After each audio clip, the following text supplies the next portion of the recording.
Namaha Krishna Padaya Krishna Prasthaya Bhutale Srimate Bhakti Vedanta Swami Niti Namine Namaste Saraswate Deve Gauravani Pracharine Nirvisesha Sunyavadi Paschatya Deshatarine Jaya Sri Krishna Chaitanya Prabhu Nityananda Sri Advaita Gadadara Srivasadi Gaura Bhakta Vrinda. Everyone, Hare Krishna, Hare Krishna, Krishna Krishna, Hare Hare, Hare Rama, Hare Rama, Rama Rama, Hare Hare.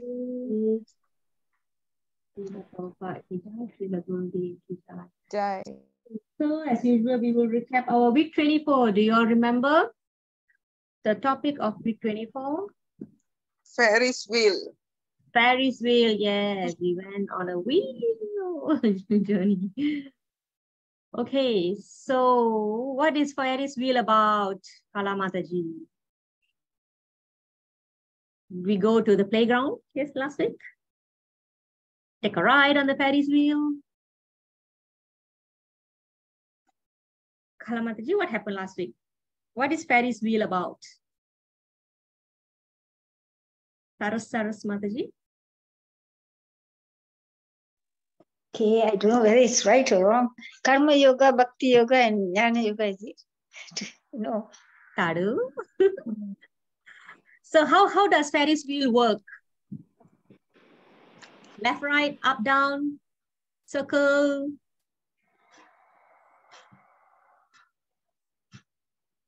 How does Ferris wheel work? What is Ferris wheel? Okay, this one is Ferris wheel. In a round. Yeah. Circle. What goes up goes down. What goes down goes up. So it goes on and on and on like the hamster wheel. Okay, so those who attended last week. So do you recall how we related Ferris wheel to our life? Our life cycle? What at the happiness and sad?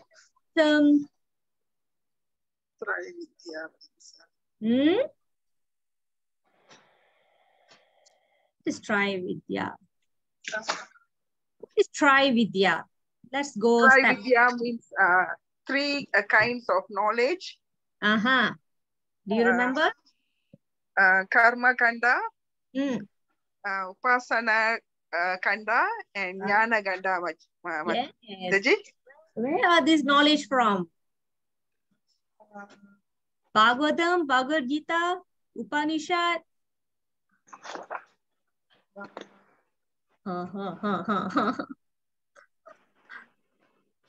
Bhagavad Gita is the essence of what? Bhagavad Gita is the essence of what, Kartini Mataji? Bhagavad Gita is the essence of the Vedas. So, Bhagavad Gita has how many sections? Does any of this ring a bell? Bhagavad Gita has how many sections? 3 sections. 3 sections. How about the Vedas? How many sections or how many kind of knowledge? 3 kinds of knowledge. 3 kinds of knowledge. Okay, cepatnya lupa everyone. What are the 3 kinds of knowledge in the Veda? That is Trividya. Kala Mataji said, Karma Kanda, Upasana Kanda, Jnana Kanda. What is Karma Kanda?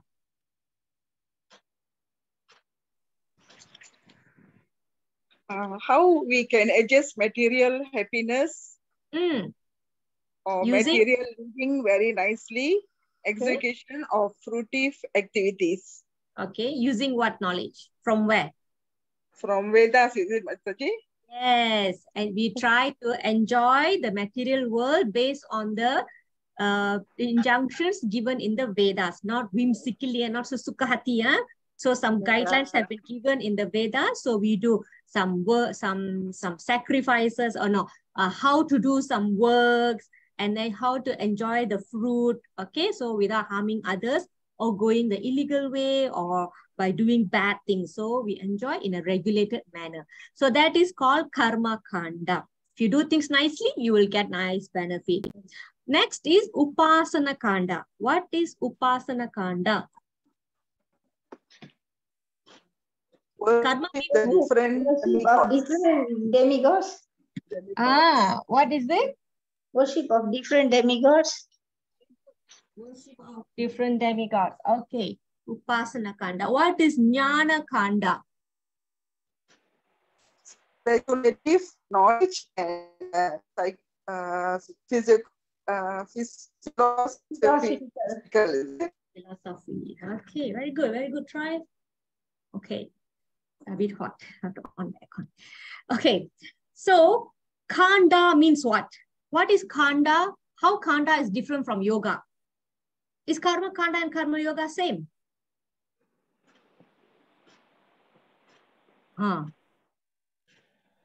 Refresh the memory. No, it's not the same. So what is the difference? Kanda and yoga. Karma kanda versus karma yoga. Karma kanda fruitive activities. Good. Karma yoga?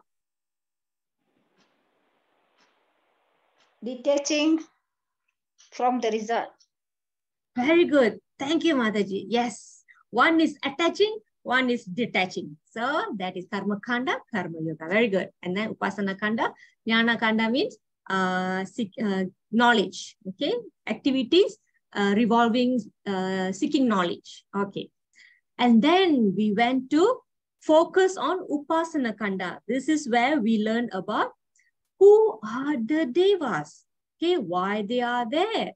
And then we also saw what is the result of the devas worship. Okay, anybody remember what is the result of the devas worship? Okay, first of all, let's see who are the devas.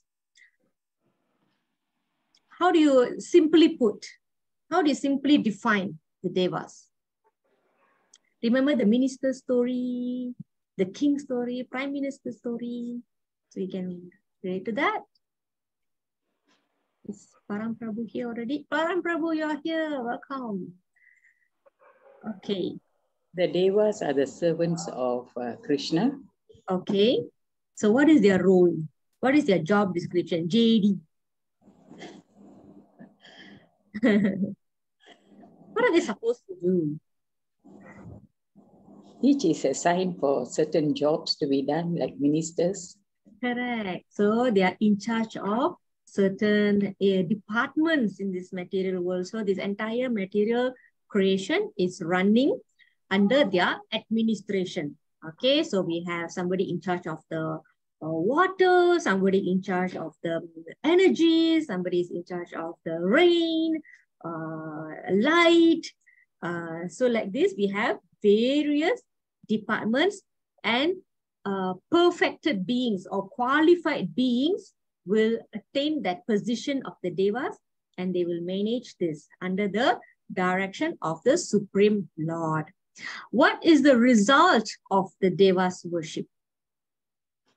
You can describe from the angle of the nature of the benefits that we get from the devas if you ask from them. You can touch what kind of benefits and how long they last, the nature of the benefit or boons that we get from them. What do you think? What is the result? Where do we go after we die? And then what happens later? That is where we can touch on the Ferris wheel. Let me give you one sloka. Abrahma bhuvana loka punar avatinarjuna. Ring any bell? Abrahma bhuvana loka. What is the highest planet? What happens? Try to jog your memory a bit.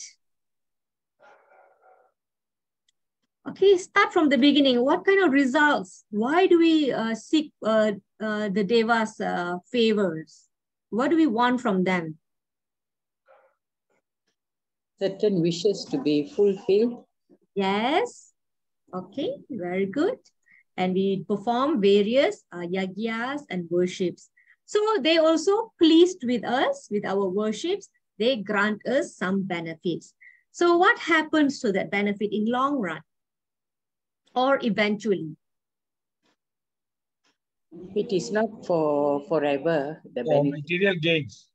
Yes, correct. Material gains. And then Mataji say it doesn't last forever. So why it doesn't last forever?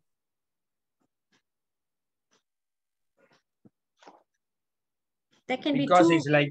It's like bribing them. Okay.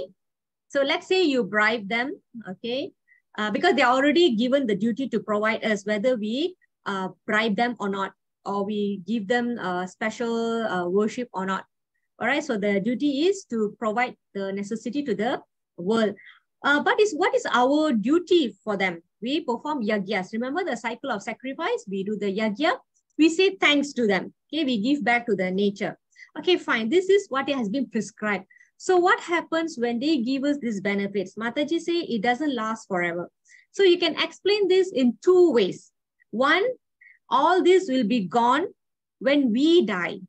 Okay, none of the house or the certificates or the beauty or opulence, they will not follow us when we die. Okay, we can accumulate pious credits through our activities or through our worship towards them. So when we die, where do we go? To the planets of our Ishta Devas. We will go there and we will serve them. So that can happen. Okay, so let's say that we have gotten a lot of benefit by worshipping them. Now, what happens to these boons and benefits eventually at the end of time? You know, people say, what happens? What happens during the annihilation, the pralaya? It goes away. Okay, how? Where do they go? What happens during pralaya? What happens to this entire material world when pralaya happens? Destruction. Destruction happens. So when destruction happens, who all will die? Everyone. Except for souls. Yeah, actually, they don't die. They go into unmanifested status. Okay, it will go into Mahavishnu's body. So everything will be so-called destroyed. Okay, everything will be coming to an end. So up to Brahma Bhuvana Loka, meaning up to the highest planet. The highest planet in our 14 planetary system is, who resides there? Krishna, Golok Vrindavan. Oh, highest planet in the material realm. Oh, highest planet, Indra Lokas. Is it? No, Indraloka is heavenly planet. Above that got so many other planets. Who is at the top? Is it Brahmaloka? Yeah, that's why I'm saying the verse again and again. Brahma Bhuvana Loka. So from the highest planet down to the lowest, what takes place repeatedly? Birth and death. Birth and death take place. It may be very, very long in relative to Earth, but they will eventually die. Okay? So they all will enter Mahavishnu at the time of Pralaya. So when this happens, because the owner of the boons also have to be destroyed, same goes to the boons and benefits given to the mankind. That will also be destroyed. So basically everything is temporary. So therefore it is said that it is not intelligent to ask for material benefits from the devas. Okay. So it is recommended that we ask spiritual boons from them. Okay. Please engage me in Krishna service. Please give me bhakti. We can engage in this kind of prayers instead of asking other material benefits, because it is only going to continuously bind us to this material world. Okay. So basically Krishna did not recommend demigod worship because the worship is being done wrongly. Okay. So that is why the devas worship is not recommended, because we go and ask the wrong things and get ourselves into trouble. Okay. So that is the recap. Okay. Another thing is that when you worship the devas, when you do good things, you go to higher planetary system. But if you do not abide by them, you do not abide by the rules mentioned in the Vedas, the Trividya, you go down, you glide down to the animal kingdom or lower planetary systems. Okay. Okay, so energizer question for today. If you want to thank someone, who will you thank and for what? Do you have any confessions for today? Thanksgiving for today. Anyone? Would you like to thank anyone?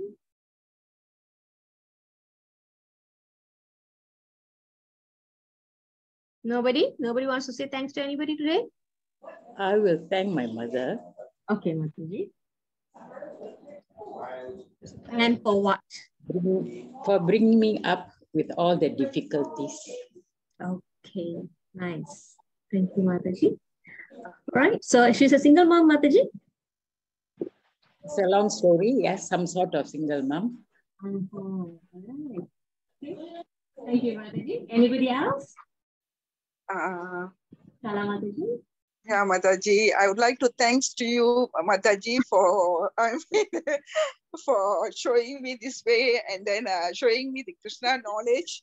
At least I get, a great benefit from you, Mataji. Oh, okay. Thank you so much, Mataji. You are very kind. Actually, you are very, very kind. Okay, so my duty is I pass all the credits to my guru and Srila Prabhupada because I'm just repeating whatever they have said. Sometimes I just pray to Prabhupada, Prabhupada, I'm not smart. Please come and speak through my tongue. This is what my prayers is always like that. Okay, so anybody else would like to share before I would like to thank my parents. Okay, Prabhu. Then all the divine forces in this world. Right. Mother Earth, of course. Very good. Yes, yes. And all the gurus. Right. Yes. Whoever it is, not mean teachers only. Whoever taught me anything. Yes, wonderful, Prabhu. Very nice. So we thank everyone. Yeah, we always, have to make this gratitude a part of our life because gratitude attracts blessings and you will have more things to be grateful for. Okay, this is very nice. Okay, so generally we will thank someone for being directly helping us, providing us, helping us. But we also try to see who is behind this person who is providing this or empowering them. So like just now Mataji said, thanks to me, but actually I am getting the mercy I am sharing the mercy from my Guru Srila Prabhupada to those mentors that have actually taught me. So I'll be able to share this because I know how much it has helped me. So I share the fortune. So like this. So we always try to thank someone who really help us. Some people pretend to be a helper, but they're actually medium, but all the sources coming from elsewhere. So for example, sometimes the ministers, right? Or you have to please me, then only I will grant you this contract or I'll come and repair this at your place. But actually the job has been given to him to do it. And to get these things done, we have to pay extra money. So that is not fair. Okay. So they are just the mediums. The person actually helping us is the government itself. The fund has been given. They just need to channel that to us accordingly, duly. You have to duly pass the fund to us, engage that. So sometimes they just take credit for whatever they think they are providing. Actually, it's not. All right. So we try to see who is the source behind them. And that is the person, that is the party that we have to thank. Okay, so with that, we move on to week 25. Okay, we have one more week to go. Okay, so the next week will not be related to this. We'll move into 3 modes of material nature. Okay, so last week we discussed about Deva's worship and the results of doing the worship. Okay, today we will see the major Devas. Okay, we have so many Devas, all right? So today we will see 4 main personalities, all right? Okay, so the information for today is mostly, okay, basically coming from a string of prayers sung by Lord Brahma. Okay, so this class is based on some selected verses from Brahma Samhita. So first we have Brahma Samhita 5.48. So the story of Brahma Samhita is that actually it has so many verses, but by the time it got excavated, okay, I think by Chaitanya Mahaprabhu, only a few verses were left. Okay, and 2 of these verses are sung every morning when during darshan, when we greet the Lord when he wakes up. Okay. Other than that, I think total, I forgot how many verses are there in total. So it doesn't start from number 1. Okay, a lot of it were burnt or lost or rotten or something like that. The palm leaves, right? The originally written on it. Okay, so can we have somebody to recite the English translation? Hare Krishna Mataji, shall I try? Yes, yes. Brahma and other lords of the mundane world, appearing from the pores of hair of Mahavishnu, remain alive as long as the duration of one exhalation of the later Mahavishnu. I adore the primeval Lord Govinda, of whose subjective personality Mahavishnu is the portion of portion. Okay, thank you, Mataji. So we will go one line by one line. Okay, Nishvasita Kalam. We will see this in the next slide. Okay, so now what happens is here is Brahma and other lords of the mundane world appearing from the pores of hair of Mahavishnu.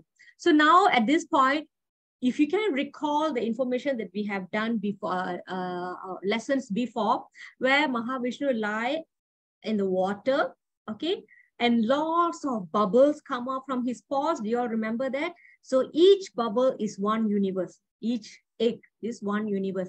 So inside each universe, there is one Brahma. Okay, and all the devas will appear there and they will administer that universe. Okay, now there are 2 activities Mahavishnu will do. He will exhale and he will inhale. So when he exhales, all the creations will come out. When he inhales, everything goes back into his body. So our entire life and creation and trillions of years of cycles of these activities is in one exhale and inhale of Mahavishnu. Okay, so the one that I was saying, the annihilation is when he inhales, everything goes into his body. That is annihilation. Okay, all right, so that one is simply put, all right. Okay, so Lord Brahma is saying, we remain alive as long as the duration of one exhalation of later. So why Brahma is referring to Brahma? Because Brahma is a position. The Brahma that we have in our universe is 4-headed. Brahma in other universes, depending on the size, could have more heads. Okay. All right. So Brahma is a position. Later we will talk more about Lord Brahma. Okay. I cannot give spoiler now. Okay. So at the end of every verse, Lord Brahma will give one line of glorification. I adore the primeval Lord Govinda. Govinda Adi Purusham. Adi Purusham is the beginning person, the origin person, primeval. He is the primary Lord. Tamaham Bhajami means I adore, I worship. He says of whose subjective personality Mahavishnu. The Mahavishnu is portion of Lord Govinda. Okay, so we know portion. Okay, you take a cup of water, you take a portion of water, you put us in a cup, that is one portion. Now, if you take one portion from that portion, come out in another small cup, that is portion of the portion. So it is not a direct portion from Lord Govinda. Lord Govinda has one expansion. From that expansion, Mahavishnu comes. So this is portion of portion. Okay, ada faham? Okay, so that means Mahavishnu is not a direct expansion of Krishna, but there is 4 personalities: Aniruddha, Sankarshana, Balaram. I think there's 4. Okay, so from Sankarshana, Mahavishnu comes. So there's Krishna. There is 4 personalities, and from one of these 4 personalities, Mahavishnu comes. So that is called portion of the portion. Okay. Right. So these are various ways Krishna takes incarnation. So that is what Lord Brahma is describing here. Okay. So now the key word here, Nishvasita Kalam. Kalam means timing. What does Nishvasita Kala mean? Nishvasita Kala means breathing period. Like I mentioned, inhale, exhale. Krishna's first expansion, second expansion, third expansion is Mahavishnu. You remember this Karanadakasai Vishnu, Garbhodakasai Vishnu, Shirodakasai Vishnu? Do you also remember? Anybody still remember any of these information? Level 1, level 2, kita ada cover. Okay, so now Lord Brahma is describing Mahavishnu's potency here. Okay, this is Mahavishnu lying down on the Garbhodaka ocean. Okay, sorry, Karanadakasai or Mahavishnu. So he is lying down on causal ocean. Causal ocean, another name is Karana ocean. Okay, right. So when he lies down here, a lot of bubbles coming out from the pores of his body, and each bubble is one universe. In each universe, Krishna enters as Garbhodakasai Vishnu.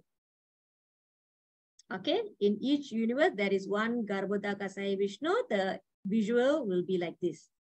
This is one universe.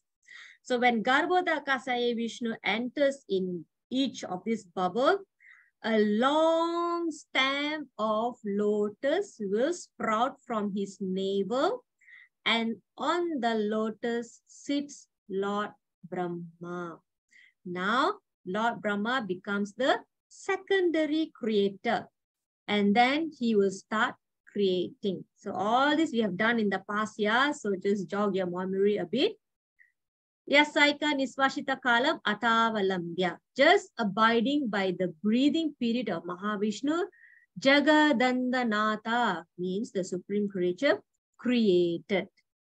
Okay, so that means the Supreme Lord creates things during this exhaling period. Okay, through Lord Brahma.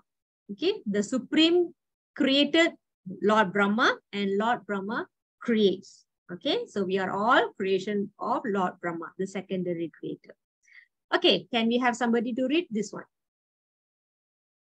Now these are the positions of different dharmas in each universe. Kala Mataji. Okay. Lowest of all is located Devi Dharma, mundane world. Next above it is Mahisha Dharma, abode of Mahisa. Above Mahisa Dharma is placed Hari Dharma, abode of Hari. And above them all is located Krishna's own realm named Goloka. I adore the primal Lord Govinda, who has allotted their respective authorities to the rulers of those graded realms. Realms. Okay, thank you, Mataji. So now you can see how the after voting, right? What happens? They will form the cabinet. After they form the cabinet, they will appoint their minister and deputy minister. So like this, the administration will begin. So this is how the universe administration begins. So this is how Lord Brahma is describing, okay, how the creation starts. Okay, now this is generally Lord Brahma describing the location of the material world. Above that is Shiva Dhamma. Above that is Goloka Dhamma. Okay, now let's go one by one. The lowest of all is located Devi Dhamma, mundane world. We are here. Okay, so this is why we worship Mother Durga, because he is the superintendent of this material world. Okay, that is why people worship her, because she is the leader of this material world. She takes care of this entire material world. Above that is Mahesha Dhamma, Lord Shiva's abode. Now, Lord Shiva is not Jiva Tattva and he is not a Ishvara Tattva. He's between. Okay, he is not like us. Okay, he's definitely above us, but he is not supreme God. Okay, so this one also we will see later. Okay, see, he's in between. He's got his own Dharma. He doesn't fall under material world. All right. Above that is Haridama. And above that, Haridama are all the Vaikuntha planets. Okay, all the avatars of Vishnus, they are in these Vaikuntha planets. So the highest is Krishna's own home. That's his house, Goloka. And then the last line, Lord Brahma is glorifying the Lord, how the Lord has allocated authorities, respective duties to the rulers of those greater realms. So everybody is given a duty. Okay, you are taking care of this part of the universe. You are taking care of this part of the universe. For those who can qualify, you can allow them to elevate to the next level. So like this, he has given everybody their rules, their duties. Okay, next, their powers. So there, okay, here, this is the planet. I think I've shared this high definition in our group previously. Okay, so Garbhodaka Sai Vishnu lying down at the bottom of this Garbhodaka ocean. Okay, this is one egg. I'm talking about one egg, yeah. So all these, right? These are 14 planetary systems. We are in the middle. Okay, this is earthly planets. As you do a lot of good things, you will elevate higher and higher and higher. The top personality here is Lord Brahma. Okay, this is entire place is universe. Above this, Lord Shiva is here. Mother Durga is here. She is overseeing the entire material creation. Okay, you cross this, you have Brahma Jyoti. Brahma Jyoti is the light that is coming from Krishna's body. Okay, now this Shiva here is different from this Shiva here. This Kailash Shiva is different. Now this Kailash Shiva is not falling into the material world. You can see he's in between.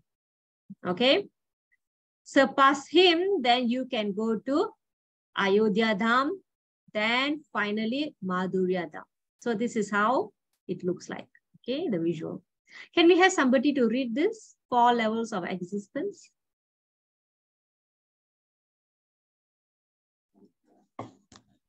I'll read, Mataji. I will read, Mataji. Oh, Mataji. Hold on now, Prabhu. Let Mataji read first. Okay. I'll read the next slide. Yeah. Thank you, Mataji. Highest is Krishna's own abode, the kingdom of God, Goloka Vrindavan. Below that is the place of other spiritual planets, Haridama. Lower is the dwelling place of Lord Shiva and his devotees, Mahesha Dhamma. Finally is the material world where the mother of the universe, the goddess, controls the living entities who have chosen to try to enjoy separately from Krishna, Devi Dhamma. Devi Dhamma consists of 14 planetary systems from the lowest planet in material world to the highest. Thank you. Thank you, Mataji. So interesting, right? So you can see here, Devi Dhamma is this entire planetary system. So why we are here? Because we want to enjoy separate from Krishna. So we have fallen into this prison house. So Devi Dhamma is the place where is our playground where we want to enjoy separate from Krishna. So Mother Durga is providing us all the facilities. She is superintendent of the prison house. Okay, she's like the warden. Okay, right? So she's okay. You want to enjoy, huh? Okay, I give you all the facility. Enjoy lah, until you feel like you question, who am I? Why am I here? Why am I suffering? Okay, then the actual realization comes. So until then, we are enjoying here. Okay, so that's why we pray to her, because we take it as she's the guardian of this entire material place. Okay, above that is Mahesha Dhamma. So the devotees of Lord Shiva goes to his planet. Okay, so these are other spiritual planets, and above that is Krishna's Goloka Dhamma. Okay. All right, so what else? I covered already. Huh? Okay, now let's move to 3 modes. There are 3 principal agents controlling the three material modes. So now we are talking about material nature here. Now this material world is being operated under three kinds of energy: goodness, passion, ignorance. So these are three kinds of energy. Yeah? So these three kinds of energy you can actually feel in your own life, even in one day. Morning you feel like very in the mode of goodness. You always think of all the positive affirmation. You pray, you meditate, you chant, okay, you offer worship, you do bhajana, everything. Then go to work, 10 o'clock, 11 o'clock, 12 o'clock, passionate already. Okay, we have to do this, we have to run that, reach the KPI, we have to do, we are running, you know, it's a rat race. So that is passionate mode. After that, evening, night comes, we feel like, okay, relax, let's go out, have a drink and stay out late night. Okay, so a lot of lower activities take place at night. That is because the mode of ignorance is more prevalent at night. Okay, so it's totally opposite in mode of goodness. Okay, that's why in the morning you don't see people go clubbing and drinking and all that, because morning is more, the mode of goodness is more dominant. Okay, so it's very favorable for those who are spiritual. They will increase the activity in the morning. Okay, all right, so there are three qualities in the material world: goodness, passion, and ignorance. Now, each of these qualities are controlled by three guna avatars of Krishna. It is called goodness, passion, ignorance. The mode of goodness is controlled by Lord Vishnu. The mode of passion controlled by Lord Brahma. The mode of ignorance controlled by Lord Shiva. All right, so let's see that deeper. Okay, Lord Vishnu is the incarnation of God himself. Lord Brahma is living entity. Okay, this one we will see later. What kind of living entity can become Lord Brahma? Lord Shiva position is in between Lord Brahma and Lord Vishnu. Okay, so this is these are described based on the degrees, the different degrees of power that they have. These three personalities have. Okay, so if we take Krishna as 100%, he has 64 qualities. Vishnu has 94% of that 100% of the qualities, because remember, Vishnu is the portion of the portion. Okay, Lord Shiva has 84%. The living entities like us, or actually not like us, okay, like even higher elevated beings can go up to 78%. Ours is maybe like 50% plus, half only. Okay, half of Krishna's quality, like that. Okay, we are not even talking about the quantity, we're talking about the qualities only. Huh? Okay, so Lord Brahma and living entities are part and parcel of God, including Lord Shiva. There, and then Vishnu is also part and parcel of the Supreme Lord. So this is the information from the Shastras.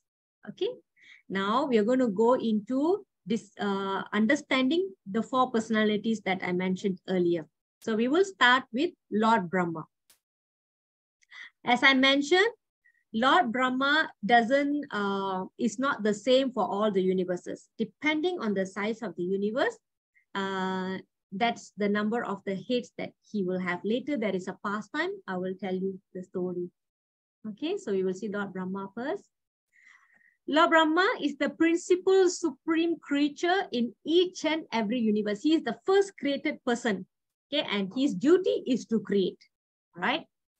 He is the most perfect of living beings. Okay, why?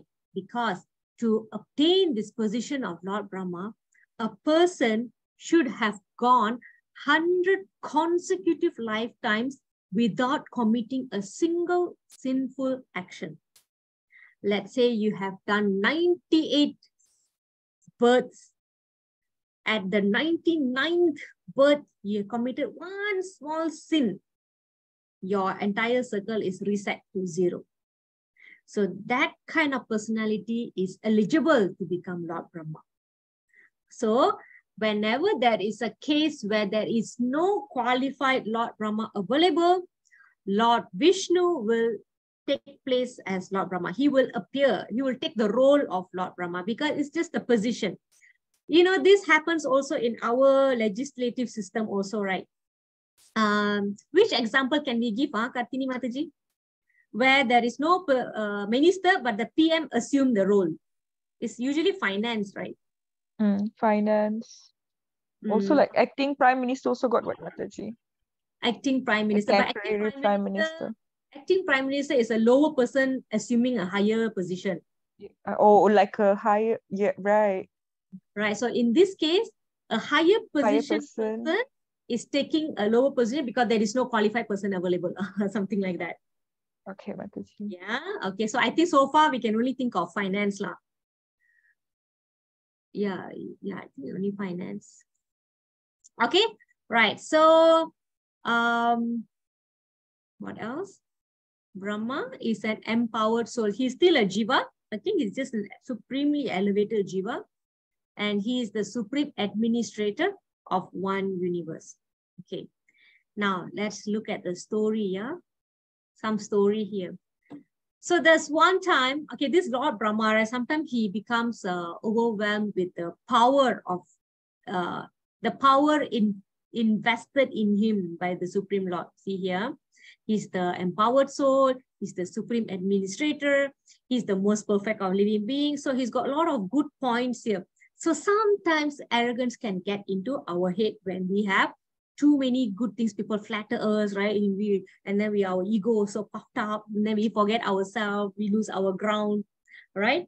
So Krishna wanted to teach Lord Brahma a lesson.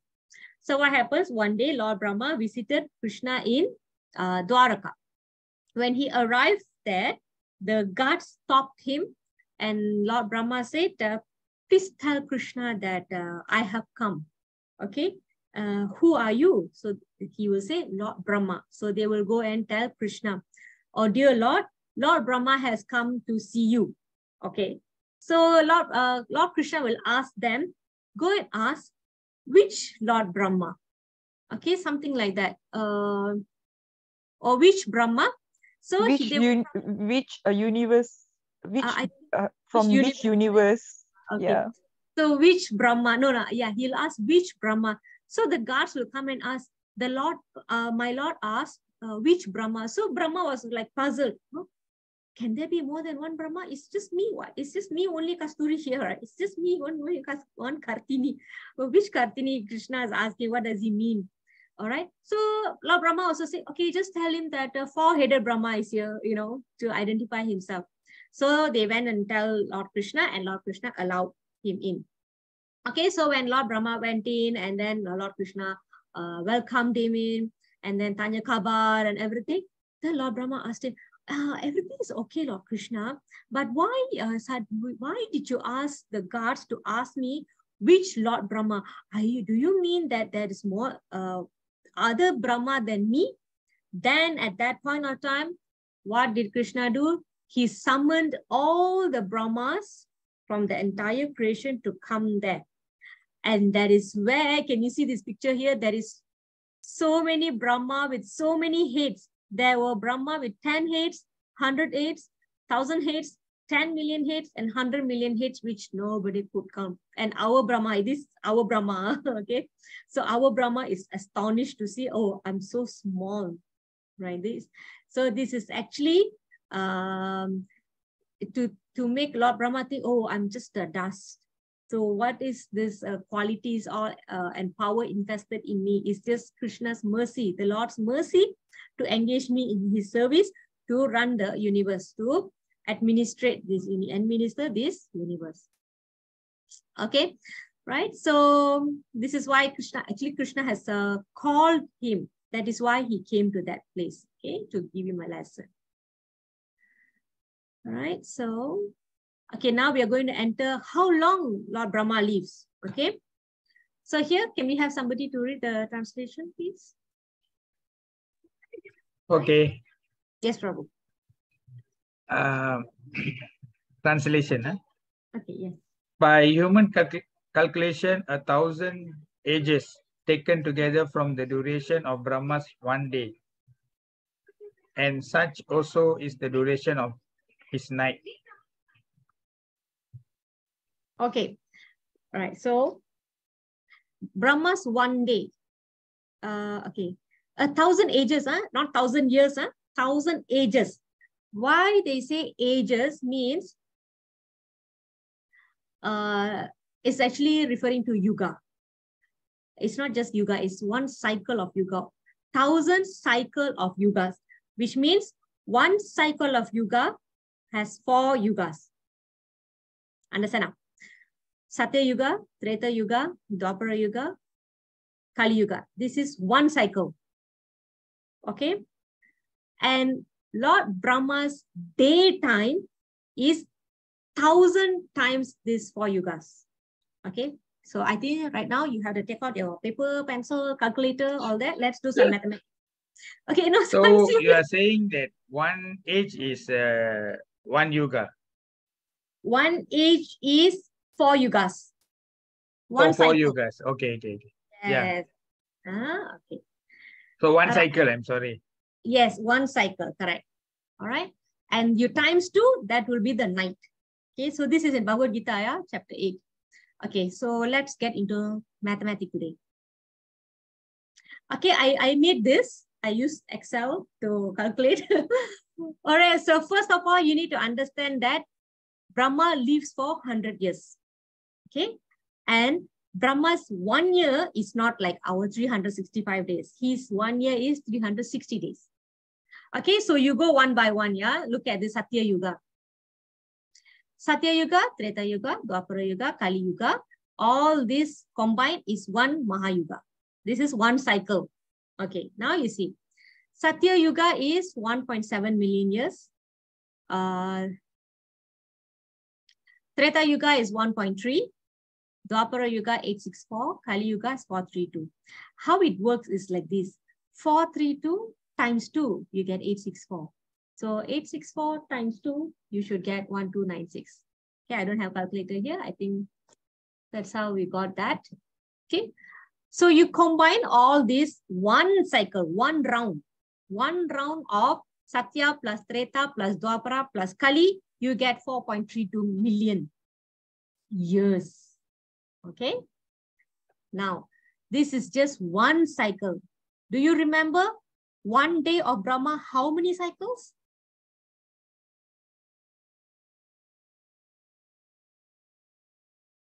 How many cycles here? Everybody following my math class? I'm not a good math teacher. 1,000 cycle. Yes, 1,000. So you have to times. Okay, so this is also called, and then you combine this 1,000 cycle, it is called one kalpa. So one kalpa is one daytime of Brahma, not one day, not 24 hours, 12 hours of Brahma. So you get 4.32. So if you want to do day plus night, you have to times 2, right? So you get 8.64 million. This one is just one day, all right? And you have to calculate the 360 days of Lord Brahma year. You will get 3.11 billion. 400 million. Trillion, Mataji. Not yet. Trillion. Not yet. 1 year of Brahma is still billion. 3,110 billion 400 million years. Okay, ini baru 1 tahun. And Lord Brahma lives for 100 years. And you have to times 100. You get 311 trillion and 40 billion years. Atau 311.04 trillion years. This is how you get. Okay, sudah nampak bintang already, everyone? Yes, sudah. Okay, so you will see bintang until we understand this. Actually, I took very long time to understand this also. So I like to work with Excel, and that is how I also could see. Okay, so this is not even our year, it is celestial years. Okay. All right, so basically what I want you all to understand is Lord Brahma lives for a very long time, 311 trillion years. But eventually, what happens to him? Even though he lives for trillions of years. What is Krishna trying to say here? He has to pass away as well. Yeah, he still has to step down. Okay, make way to the next Pilihan Raya. Okay, so because this is just duty, this is just a portfolio. All right, this is the material world. So no matter how high you go in this 14th planetary system, you will have to step down. You will have to die. Okay, right. So that is why he said, up to the highest planet, repeated cycle of birth and death happens. So for us, it may look like, wow, mind-boggling and mind-blowing and everything. Of course, it is. But what happens eventually? Okay, they also have to die. Mataji, where does Brahma's soul go after leaving his position? It's all part and parcel of Lord Krishna. So probably he'll be born again on the material planet, Earth, or probably he will go to another universe. Okay. Yeah. So it's like that. Basically, at the Pralaya, everybody goes into Krishna's body, Mahavishnu's body. And then when he exhales, will come out. So the life goes on like that. Until we take up devotional service and go back to spiritual world. Okay. All right, so we will move to these qualities. Just now, earlier I spoke, right? 64 principal attributes. So in Nectar of Devotion, you will see all these qualities that Krishna has. Okay. Can we have somebody to read? Can Mataji, can I read? Yes, yes. Lord Krishna has 64 principal attributes. All the expansions or categories of the Lord possesses only some percentage of these attributes. But Lord Krishna is the possessor of the attributes %. Lord Brahma possesses 78% of attributes in full. All other demigods have the same attributes in less quantity. Human beings possess the attributes in very minute quantity. All living beings can become godly by developing the 78% transcendental attributes in fullness, but he can never become God like Shiva, Vishnu, or Krishna. He can become Brahma in due course. Okay, thank you, Mataji. So these are attributes that we can develop. So that's why we will say we try to develop godly qualities, godly attributes. Okay. All right, so that today, next we are looking at Lord Shiva. Okay, Lord Shiva is in charge of department of mode of ignorance, but that does not mean he is ignorant. Okay, some means even it's just like, okay, yeah, there's an explanation given here. So maybe we are arrested and put in the jail, and then we have a warden, but the warden is not subject to the terms and condition of the prison. Okay, he's a jaga. Okay. Right, so just like a person in charge of jail department is not a prisoner. Okay, he's the most enlightened devotee of Lord. That is why he is called Vaishnavanam Yata Sambho. Okay, and he is also called the topmost Vaishnava. He has got a parampara, disciplic succession called Vishnu Swami Sampradaya. So if you can recall, there are 4 bona fide Sampradaya on Krishna. One is Brahma Madhva Gaudiya Sampradaya, whereby ISKCON comes under that. It was established by Lord Brahma. Next is Sri Vaishnava. Sri Vaishnava comes from Mother Lakshmi, where you have Sri Ramanujacharya in that line. Okay, mostly they are in South India, and you know the 12 Alvars and all that. So that comes under Sri Vaishnava. Third is Vishnu Swami Sampradaya. This coming from Lord Shiva. So these are all got stories. So from Lord Shiva, a prominent leader comes. He's called Nimbarka Swami. And Nimbarka Swami preached and spread Vaishnavism. Okay. And fourth is Sanat Kumaras. Okay. So that one is from Radharani. Okay. So there are 4 origin of Krishna consciousness. There are 4 ways.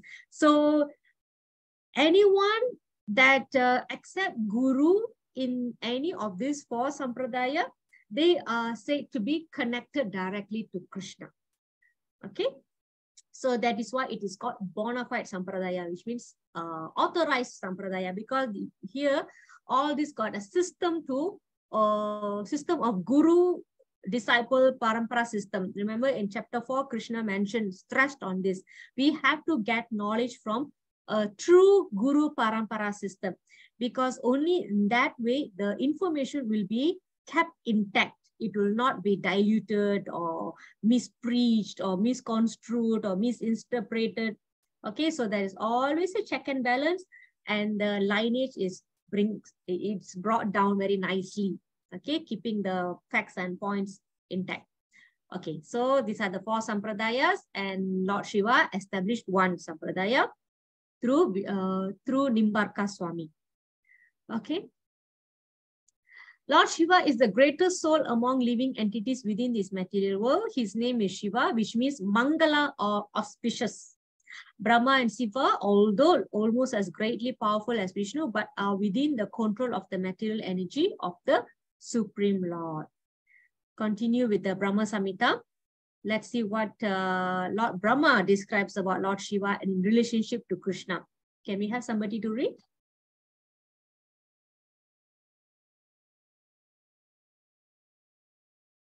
Anyone? I'll read, Mataji. Just as milk is transformed into curd by the actions of acid, but yet the effect curd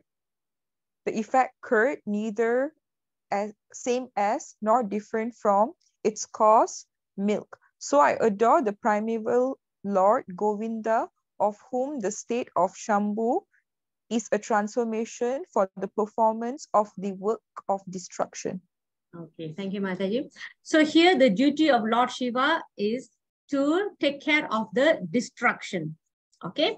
Now, the relationship between Lord Shiva and Krishna is said to be very, very close, very, very almost identical, just like milk and curd. Just like how curd comes from milk, they are very identical, but at the same time, it's different. Okay. So curd can come from milk, but milk cannot come from curd. Okay, you cannot produce milk from curd. So curd is coming from milk.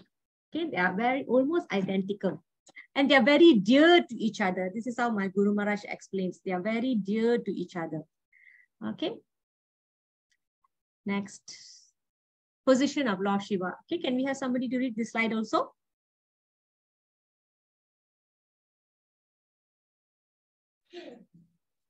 Read Mataji. Okay. Yeah. Just a minute. Lord Shiva is superior to Lord Brahma, but not on the same level as Lord Vishnu. Lord Shiva is unique living entity who merits his own category as Shiva Tattva. Milk is transformed by acids into yogurt. Yogurt is neither same nor different from milk. Milk can transform into yogurt, but yogurt cannot turn into milk. Lord Shiva is like milk. Lord Vishnu is like the milk. Lord Shiva is like yogurt. Thank you, Mataji. Okay, thank you, Mataji. So we are very clear here that Lord Shiva is not Jiva Tattva. Okay, he has his own category, right? It's called Shiva Tattva. Okay. Next slide. Can somebody read, please? Param Prabhu.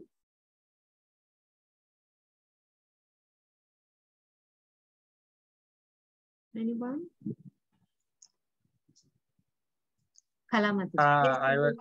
Param Prabhu. Okay, sorry. Thank you, Mataji. Okay. Because Lord Shiva is a great devotee of the Supreme Personality of Godhead, he loves all the devotee of the Supreme Lord. Not only are the devotees dear to Lord Shiva, but he respects them as much as he respects the Supreme Personality of the Godhead. Lord Shiva is important because he is holding on his head the holy Ganges water, which has its origin in the foot wash of Lord Vishnu. Okay, thank you, Prabhu. So you all remember how Mother Ganga descended on earth? I hope you all remember the documentary video that I showed in the when this Mother Ganga descend, in which Krishna's pastime?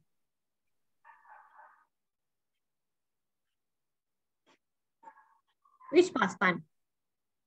Open the channel for Mother Ganga to come down from spiritual world to earth. Anyone? Vamana pastime, right? Katrini Mataji? Any idea? Mataji? Do you remember how Mother Ganga descended on earth? Yeah, Bagi Ratta, he is the one who prays. Okay. So that his ancestors can attain liberation. Then he will pray to Brahma. And then Brahma will tell that Mother Ganga, she's too powerful to come to earth. So she needs only Shiva can take her. Right. Yeah, can take her jala and like let her come to earth. If not, earth will be destroyed. And then he will do another penance for Lord Shiva. And then Lord Shiva will agree to allow Mother Ganga to flow through him. And then Mother Ganga will come to earth. Wow, Jai, thank you, Mataji. So nice. Yeah, so that's how actually this happens in, okay, that is the background story, the motivation behind Mother Ganga to come down. Okay, so it happened when Lord Vamana tried to measure the entire universe because of the pastime with Bali Maharaj.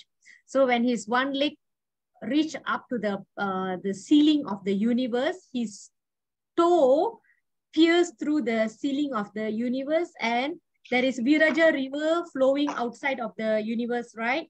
So with the ceiling cracking, okay, with the toe piercing the ceiling cracked, and the water flew in a very high speed towards the earth. All right.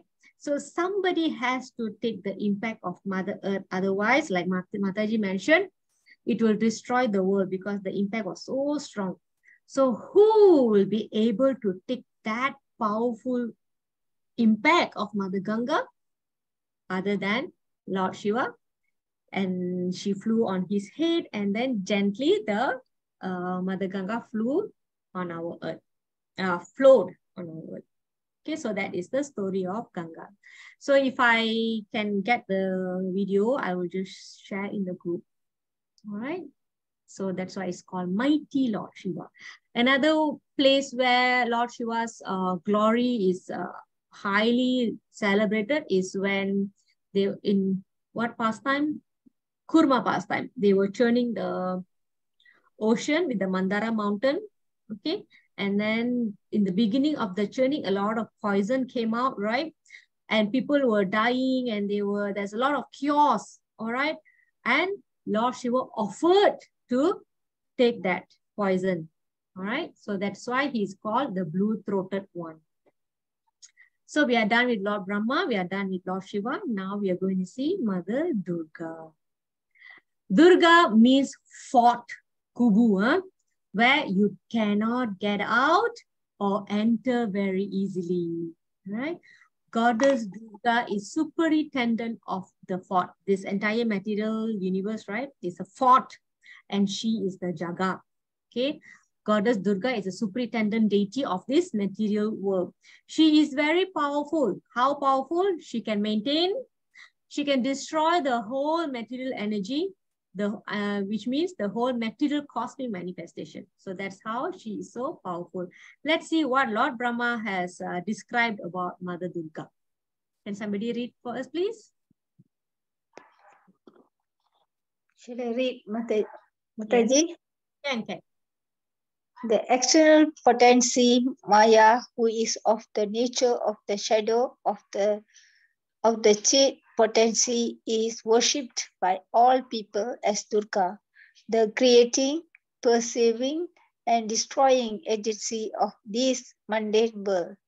I adore the preeminent primeval Lord Ganesh, in accordance with whose will Durga conducts herself. Okay. Lord Govinda. Ganesh is coming later. Okay. So the external potency of Maya, she's also called Maya. Okay. Because she is putting us, she's entertaining us because we want to enjoy independently from Krishna. So she is say, okay, you want to play that? Come, lie down on my lap. Just be comfortable. This is where you can be being forgetfulness of your original position.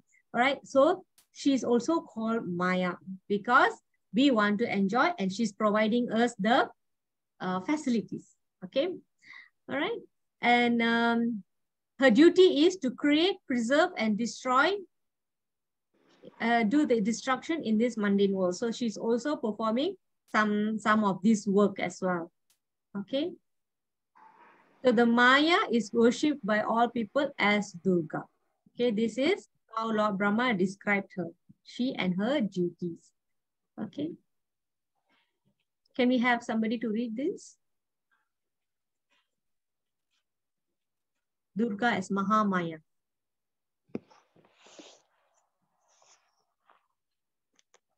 Anyone? Yamuna Mataji, are you available? I'm driving, Mataji, sorry. Oh, okay. All right. I'll read, Mataji. Okay, can. Durga as Mahamaya. Durga is also identified with Prakriti, material nature, and Maya, illusion. Two of her popular names are Mula Prakriti, the embodiment of primordial matter, Mahamaya, the great illusion. Prakriti is Durga. Krishna is in control, giving direction to Durga, his subordinate. When one doesn't acknowledge that, Durga becomes Mahamaya and she places us under illusion. In illusion, we conditioned souls take shelter of Durga for material facilities. The conditioned soul tries to please the goddess Durga, and Mother Durga supplies all kinds of material facilities. Because of this, the conditioned souls are alert and do not wish to leave the external energy. All right, thank you, Mataji. So what this slide explaining is that Mother Durga is actually energy of Krishna. Okay. So if we can worship her properly, she can take us to Krishna. But what happens is that when we do not acknowledge that, Durga becomes Mahamaya and we are put into illusion. Remember, I said she'll put on her lap. Okay, never mind, you relax. You know, like that. All right, so what happens? Oh, okay, if I worship her, if I please her, then she's going to grant me material facilities and I'm going to enjoy and I'm going to ask more and she's going to give more and I'm going to enjoy. So like this, the cycle will go on and on and on. And we do not want to leave this material world because whatever we worship, whatever pleasing activity that we do for the devas, we are getting. All right. So why we want to leave the material world? So we get trapped in this illusion. Okay. So we have to wake up. Okay. That is the wake up call that we are doing now. All right. And let's see what else she does, yeah. Okay, can we have somebody to read? Who's free? Actually, everybody's free, right? Everybody in the class, right? Saraswati Karpiya Mataji, are you available?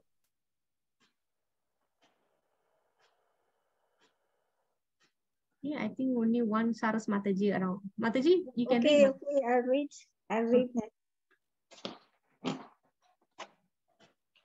Goddess Durga, God's personification of Krishna internal energy is Srimati Radharani, the essence of loving devotional service to Godhead.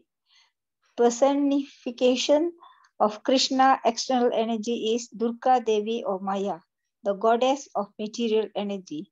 Although Durga Devi herself is a great devotee of the Lord, it is her job to guard the spiritual world by keeping out the living entities who are not yet spiritually pure. She does this by enticing them with sense enjoyment in the material world.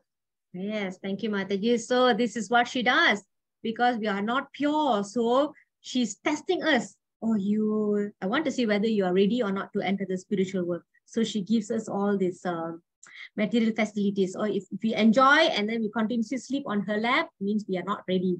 And if you try to attain Krishna consciousness, we want to go into the devotional life, she'll give a lot of tests to test whether we are really enthused or not, we're really determined or not. Okay, with the slightest attraction and distraction, we fall. Okay, that means we are not ready. Okay, try again.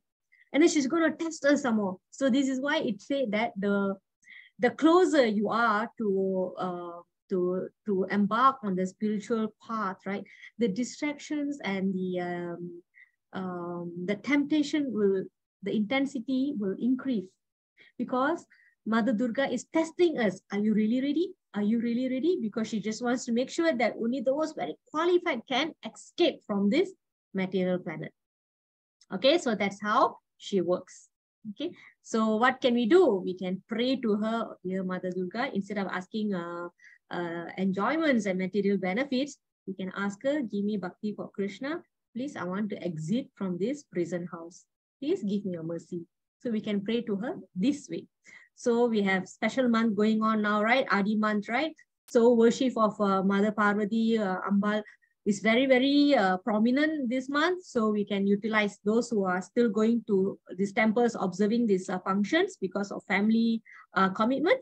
Then you can utilize this. Okay, so you might think, I don't want to go, but at least you want to please your parents or family, you can go. But make sure your prayer is made right. Your motivation is made right. Your intention, your purpose. Okay, it should not be materially motivated. So get this right, because this topic we've been doing in the last 2-3 weeks.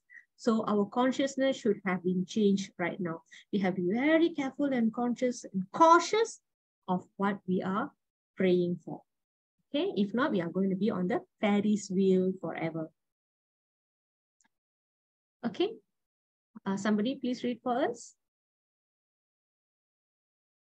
So we have a lot of reading, so please be alert, and if we quickly read, then we can end the class on time. Okay, I'll read, Mataji. Okay.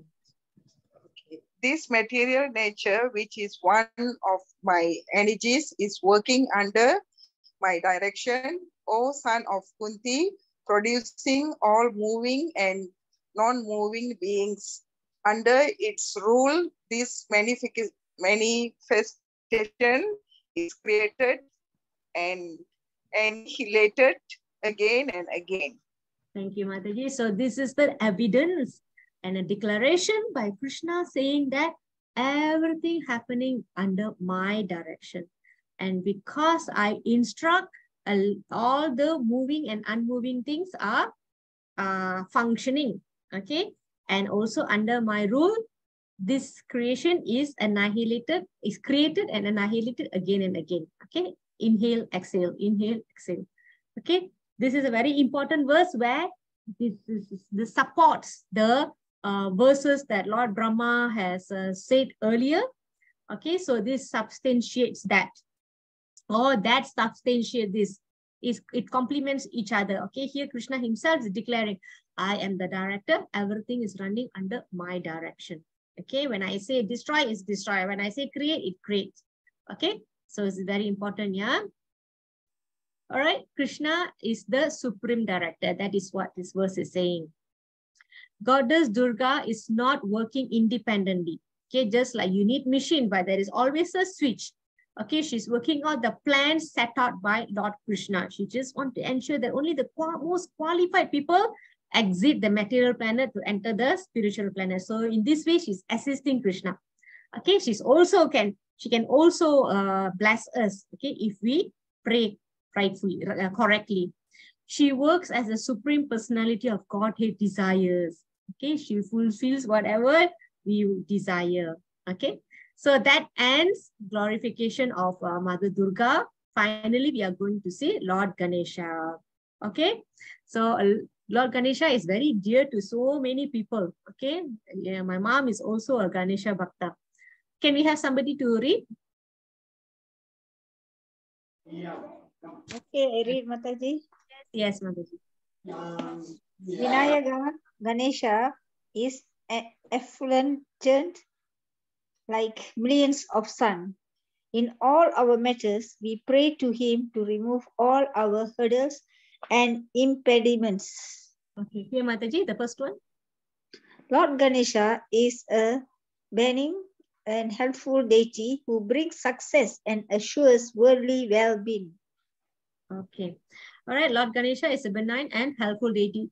He brings, thank you, Mataji. He brings success and assures worldly well-being. He removes hurdles and impediments. So usually we are told that we have to worship Lord Ganesha in all the rituals to remove any obstacles. So we want to see what kind of obstacles that he is removing. Okay. So that we want to see today. Okay. So this is a very famous verse, right? Vakratunda Mahakaya. Surya Koti Samaprabha. Surya Koti. Koti means million. Surya, sun. Samaprabha is equivalent to that much of rays of sunlight. Nirviknam Kurumi Deva Sarva Karyeshu Sarvada. Okay, so let's see what Lord Brahma has mentioned about Lord Ganesh. Can we have somebody to read, please? I'll read, Mataji. Okay. I adore the primeval Lord Govinda, whose lotus feet are always held by Ganesha upon the pair of tumuli protruding from his elephant head, in order to obtain power for his function of destroying all the obstacles on the path of progress of the three worlds. Right, thank you, Mataji. So, the worshippers of Lord Ganesha is actually will be helped by Lord Ganesh by removing the obstacles that they face in progressing in the material, in the three worlds. Okay, not to forever stay in this material world, to progress. Okay, so here Lord Brahma describes how he describes. Lord Ganesha is upholding the lotus feet of Govinda on his pair of tumuli. Tumuli is a tusk, right? Is it tusk? If pair means, I think it should be tumuli, protruding from his elephant head. So he is actually hoisting or bearing the lotus feet of Lord Govinda on his head. Okay, and that is where he is getting his power from to destroy the obstacles on the path of progress of the three worlds. Okay, so we're going to move on a little bit more to see the position of Lord Ganesh. Can we have somebody read the English segment here? Dustana Miknakarta Vinayaka states. This is the mantra, and there is some translation of some lines here. Anyone? Okay, I read, Mataji. Okay. Shall I read the red color one and plus the blue one? Blue only, Mataji. Just the blue. I spoil the intentions of the bad, wicked, and evil-minded people.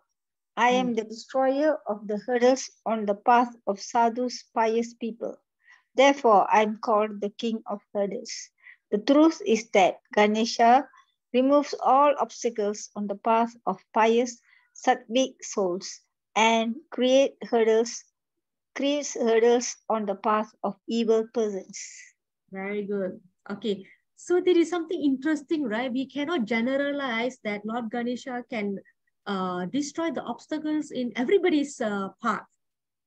It is to be noted that he destroys the obstacles on the path of sattvic people, pious people, and he creates hurdles on the path of impious people. This is an information also. You see, I spoil the intention of the bad, wicked, and evil-minded people. He is destroyer of the evil things. And he is the destroyer of the hurdles for the pious people. So two things. That is why he is called king of hurdles. Okay, move on. Now, the mood when it comes to praying to Lord Ganesha. Can we have somebody to read, please? I'll read, Mataji.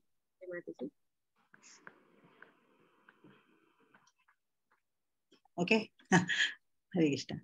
If one wants to water the tree, we need to water the root. There is no necessity to water the individual branches. Demigods are different parts of the universal form of the Supreme Lord. Worshipping demigods is like watering the branches and is not necessary. A devotee who is aspiring to obtain pure devotional service to the Supreme Personality of Godhead may pray to Lord Ganesha to remove all impediments on the path of spiritual progress in Krishna consciousness. All right, thank you, Mataji. So, if we've been praying to Lord Ganesh all the while, if we've been praying wrongly, now it is time for us to change our consciousness and motivation to tweak our prayers. So what we can ask is, dear Lord Ganesha, please remove any obstacles in my bhakti path, my spiritual progress. So we can request like this, and he'll be very happy to help us. Okay, because we are not asking any material benefits. Okay, so this part here, if you want to water the tree, you don't water leaves separately, flowers separately, the trunk separately. No, you pour the water directly to the root. Once the root nourishes and it supplies the nourishment to the entire tree. So like that is why Krishna at the end of Bhagavad Gita, he mentioned this sloka. Can we have somebody to read this? I can read, Mataji. Okay. Abandon all varieties of religion and surrender unto me. I shall deliver you from all sinful reactions. Do not fear. Okay, so this is the declaration and promise that Krishna gives. Abandon everything. You don't have to worship anyone. It's not necessary. Just come to me. I will take care of you. Okay, so we straight go to the king or the prime minister, and he will be in his good books. So everything will be taken care of. Okay, but he never said that you should not worship. Okay, he's just saying previously in our last class, everybody is worshipping the Deva, everybody worshipping me through the Deva, but they are doing it wrongly. We end up bribing them, asking for some material benefits. Okay, so that should not be done. Sarvadharma paridhyaja mam ekam saranam vraja. So who is Krishna actually recommending? Just surrender unto me. Okay, all our personal devas, they all serve, these are about the devas. They are all servers of the order of the Supreme Personality of Godhead. We must offer respects to all the devas. In no ways we are better than them. Okay, no demigod is equal to or above the Supreme Lord. Lord Krishna is alone is the supreme controller, and all others are his servants. So because they like Krishna, so we can pray to them, please take me closer to Krishna. They will help us. Okay. So, okay, so we already did this. Devas. Okay, this is our conclusion of the day. Yeah, the Devas, we should understand that Devas are the medium, and it is Krishna who grants them power. Remember the verse Krishna said, everything is working in this material creation under my direction. Okay, and then we should by now we understood the position of Lord Brahma, Lord Shiva, Mother Goddess Durga, and Lord Ganesh. Okay, I'm going to skip all this because you can read this video. I will share in the group. As I promised, I want to just run through a little bit on this personality. He is called Bilva Mangala Thakur. So right now, Purushottama month is ongoing. This is an extra month. Okay, it happens once in 3 years. So this slokas, right, 8 slokas, is glorifying Krishna as the supreme thief. Okay. So here you can see that he's praying Krishna to steal the sins which I have accrued over many lifetimes. Okay, so he'll pray like this. Now, a little bit of this Bilva Mangala Thakur, right?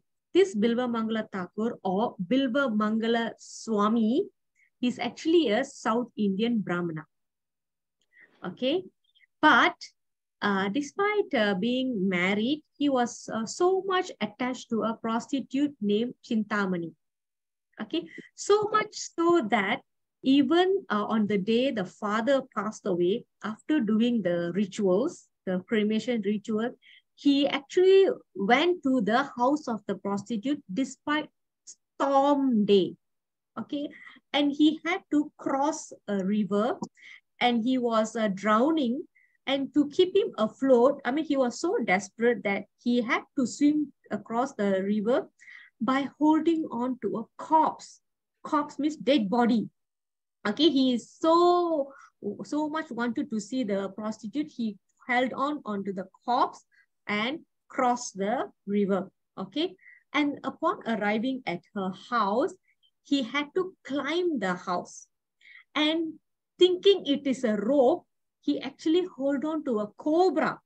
So you can see, because we are so much attached to satisfying our desires, we don't care what kind of things that we go through, what kind of things we do, because his goal was to see her.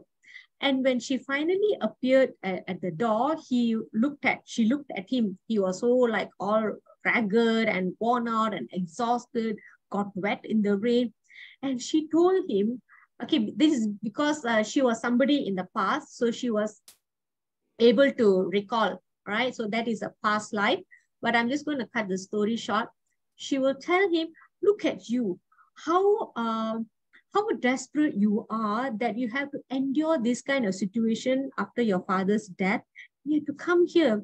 You know, you are so much attached to this lowly bag of flesh and blood. You should be actually instead serving and surrendering to the most sweet Lord Govinda. You should be actually worshipping him.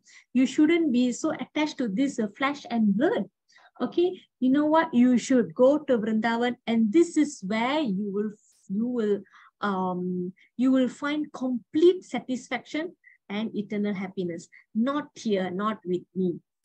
Okay, so he will feel. So in short, he actually took her advice, and he will set forth to go to Vrindavan. But you know, temptation comes. Remember, I told you, in this material world, in this prison house, Mahamaya always works her tricks. Okay, the moment she sees somebody is advancing, she wants to test whether this person is really serious or not, because she wants to ensure that the person who is exiting this material planet is really qualified to enter spiritual planet. So one temptation comes on the path of this Bilva Mangala Thakur, which is he actually got attracted again to a Brahmana's wife. But immediately he comes to his senses, and he realized it's because of this pair of eyes only I'm getting attracted to women, right? I don't need these eyes. He actually will take the clip of the Brahmana's wife, and he will just poke his eyes, and he will lose his eyesight. And he becomes blind. That is why Bilva Mangala Thakur is famous, because he's blind. The blind Bilva Mangala Thakur. Okay, so he moves on to Vrindavan. So there, because he's blind, he's like practically on his own, but his devotion increased. It's really beautifully increased, and he started writing songs about Krishna. Okay, one famous book he wrote was Krishna Kathamrita, and it's actually pastimes of Lord Krishna and Radharani, and it's meant for only very advanced devotees. Okay, so in Vrindavan, when Bilva Mangala Thakur sings, you can see the picture here, right? His activity is just singing the glories of Lord Krishna. And Krishna comes as a small boy. Okay, this Bilva Mangala Thakur doesn't know who this boy keep coming, and then take him to his house, give him food. This Krishna comes in the disguise of a normal boy and comes and takes care of Bilva Mangala Thakur. Then one day Bilva Mangala Thakur realized that this is actually the real Krishna who is coming, and then he wants to catch him. When he wants to catch him, then Krishna disappears. So this is where he starts glorifying Krishna. Oh, you're such a thief, but you can never escape from me. Okay, you can run away from my hand, but you can never leave my heart. So like this, he will write nice verses and songs about full with Krishna's love. Okay, all right. So this is a short story about him. There's more, but I think this is the time I want to take to glorify this person, Bilva Mangala Thakur. Okay, so you can see this artist's illustration is so sweet, right? He's singing, and Krishna is actually sitting, and they're like mesmerized and admiring him. Okay, so this is the song. I'm going to leave it in the PDF, and this is the meaning, so you all can just meditate on this song. Okay, O Krishna, thief of my everything, the noose of my devotion remaining forever tight. You will continue to reside in the prison house of my heart, because I will not release you for millions of aeons. Okay, so that's it. 9:35 already. Sorry, a little delayed. Thank you so much. Any questions? All okay? Mataji, Yes. as you said, I wonder where Why is there no, because you say when you start your prayers, you start with Ganapati Aarti and things like that, right? Mm-hmm. But in ISKCON centers, there's no. Yeah, I mean, we don't, because for us, the position of Lord Ganesha is replaced by Guru.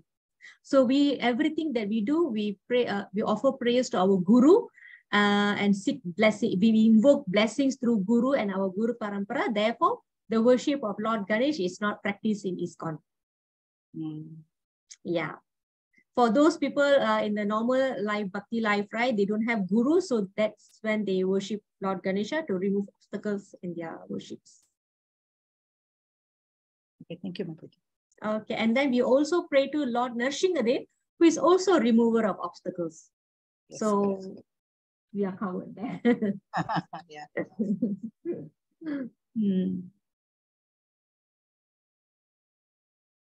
Okay, so if there's no more questions, thank you so much. I will share the videos in the class, in the group.